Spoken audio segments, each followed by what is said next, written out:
the first of my food segments. Might be the last, I don't know. This, everybody seems to love it. And it's so quick and simple. It's perfect for being on the road. I guess I'll call it Nomad Pizza. I like flat St. Louis style pizza, which is a thin crust. So what I've got here is flour tortillas.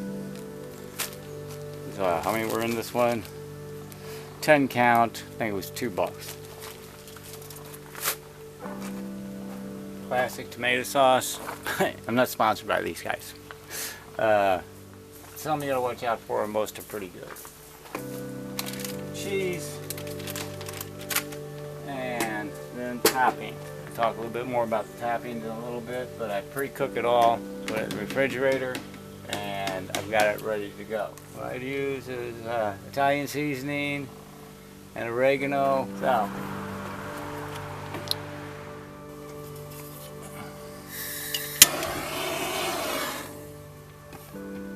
better than any lighter. Just like with any pizza, you start with a crust. Just take the tortilla and you turn it into a pizza crust. Sometimes I get the frying pan a little bit hotter, cast iron, what I use. You don't have to, but you'll have to move them around a little bit more. Cast iron is a better conductor of heat. I just crisp up the crust and I'll show you where I go from there. Okay, I'm gonna go on here for a while. Let me show you underneath. Guys, getting nice and crisp down there. Like I said, I like my crust crispy. Save that 5 or 6 times. So I flip it over. I turn the stove off. Now, what that crisp does not only makes the crust crispy, it also seals it up so it won't get soggy. So then I take my tomato sauce, and it's just plain tomato sauce. This is obviously in a little bitty can because I only use 3, so this will make me, I don't know, 5, 6 pizzas once I open it up. Now, I'll put 3 on there. I'm light on my sauce, but this for you guys, I'll put a 4th one in there. Okay. Now then, I'll do from there. Just right now, I'll take my seasonings. And I'll put them pretty heavy right there in the center. Because this is going to be the only seasoning I put on. I'm not going to put any on top of the cheese or anything like that.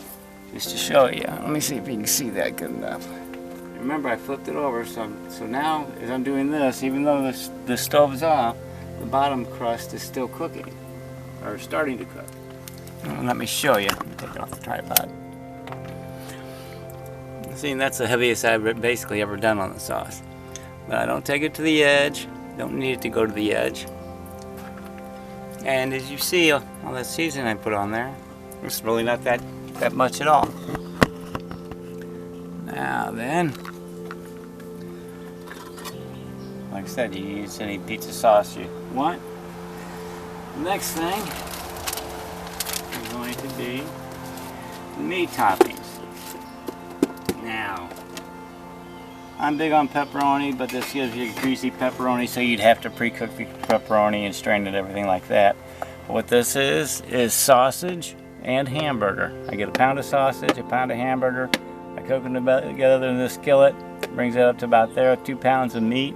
And I just toss it right there in the center, depending on how much meat you like. There's even a rumor some people put like a pepperoni or not a pepperoni, a pineapple. That was close. Seal that back up. Now we're gonna remember all this food's already cooked. I'm just basically reheating it all. I've spiced it up to where I wanted it. Alright, that's pepperoni, the sausage is hamburger. Let me show you how I've got it spread on there. Just like that, not too thick. And I take my cheese. This is provolone.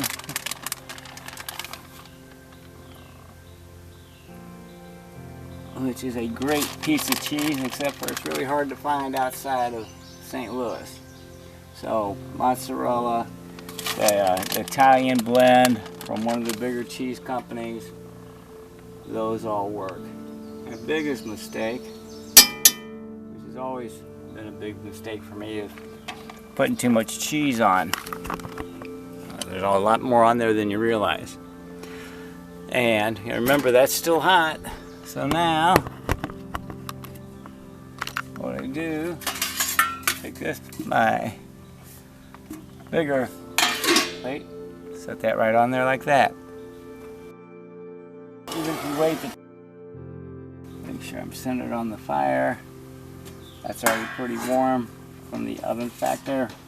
And just like any pizza, I'll come back in a couple minutes and check it and spin it around so there's no hot spot on the cast iron. Now, what I'm doing here is just spinning it around. Basically, this is done. I just like it crisp all over. Let me pull this off here and show you, and do this with one hand. And what I'm doing is just spinning it like that. And let me see if I can get you a shot of the bottom of this here pizza. See how it's crisp right there? Now that's a nice crisp crust. Now, as thin as this pizza is, believe it or not, even look at the mounds of sausage and cheese on there. As thin as that is, that pizza won't droop on you. You won't have a droopy slice. Let it cool off.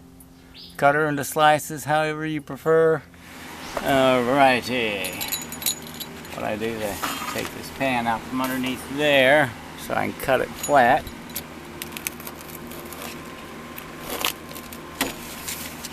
And sometimes I do squares, sometimes I do wedges. Doesn't matter. Traditional St. Louis is squares, but I'm just doing these wedges. Here's a good cheesy one. Those are usually the droopers. Look at that. Oh, the crust broke. See, the crust broke. Oh, down here. The crust broke on that one. So let me grab another one here. Wait a minute, you didn't even see that, so let me back this up. Whoop. I hope I'm making you hungry.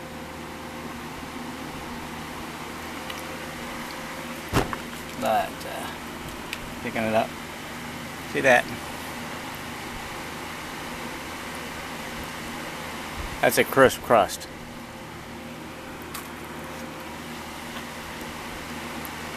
And that's good pizza. This is an excellent pizza, quick, simple, with 2 cast iron pans. I could probably kick out a pizza about every 2 minutes on this for if you got more people out there on the road. Works great from the home too if you want something quick, simple, and great tasting. But crust is perfect, cheese, sausage and hamburger. Talk to you later. Just notice, I always bring a fork every time I make a pizza. I guess that's a habit. Never use it.